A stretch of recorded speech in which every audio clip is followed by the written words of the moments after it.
Bien le bonjour, this series of videos will talk about features and mechanics in a general way of the Final Fantasy games I'm covering in my project, so as to not have to do it ever again. I won't talk about RPG's general features like equipment, levels and EXP, as well as explaining the stats, except when it's ultimately relevant. If you're a veteran of the FF series, you can just ignore those videos and proceed to the others. This episode introduced a lot of baselines, including magics and classes, often called jobs. When you started up a new game, you had to select one class between 6 for each of your 4 characters, which were all anonymous. That choice being definitive for the whole game, it was recommended to balance your team. These classes reappeared in a form or another in the next episodes. Now, about the fighting system that was reused almost identically in the next 2 games. You input commands for each of your characters, then your enemies and your speed stats with a randomly generated number determined who attacked in which order. The only subtlety missing from the next episodes was the significance of the vertical line heroes setting. The higher the character was, the higher the chances were for them to be targeted by enemies' physical attacks. So black and white mages had to be placed at the bottom. It didn't have any impact on the enemy spells and AoE skills though. Talking about spells, here, like the equipments, you had to buy them for your mages so they could use them. You could only learn 3 out of 4 spells for each of the 8 magic levels.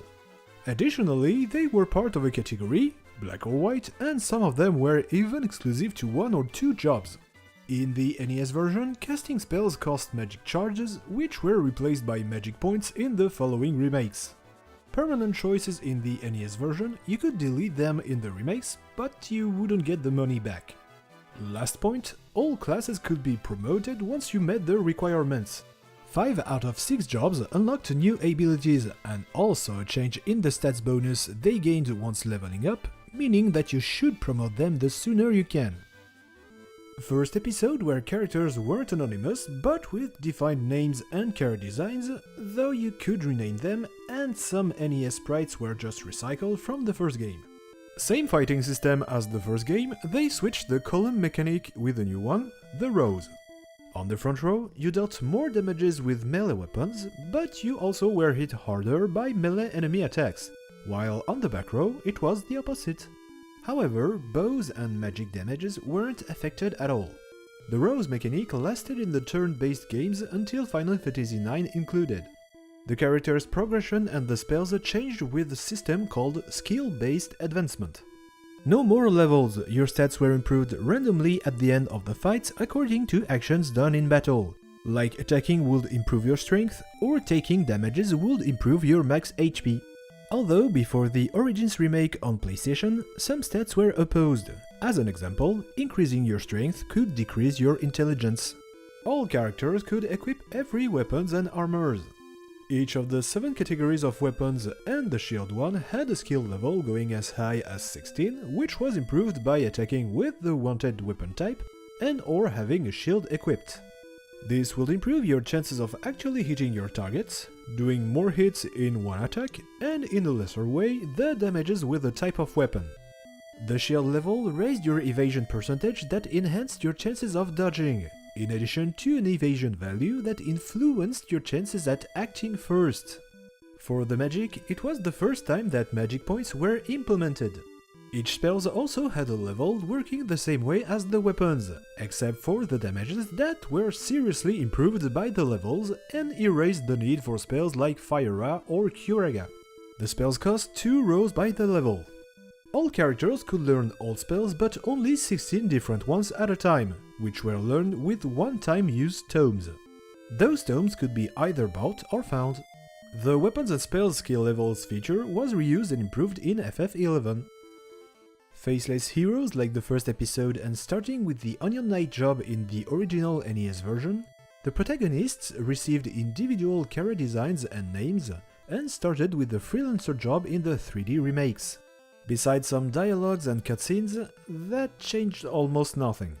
The characters went back to the classical EXP points and levels.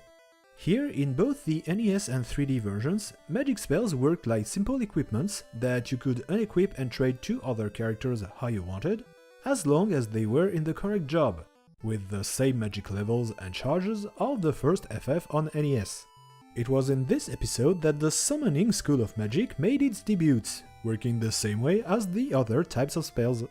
On the matter of jobs, this was the first time that you could switch them throughout the whole game, idea reprised in FF5, 10-2, the 11th, and of course the 14th. Switching jobs required capacity points, one at the end of fights in the NES version, that number varying between the current job and the one aimed at. In the 3D remakes, the job change forced you into an adjustment phase.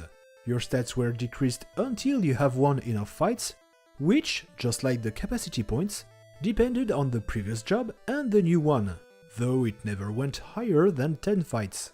Last feature, jobs had a level separated from the characters, also going up to 99. You couldn't see their experience points though. In the NES, it improved your accuracy whether for the attacks or number of hits done with one attack command, the special commands like the Dragon's Jump skill or the magic spells. With the big balancing all jobs went through and the addition of new abilities in the 3D remakes, job levels became even more interesting by improving those new abilities while keeping the previous benefits.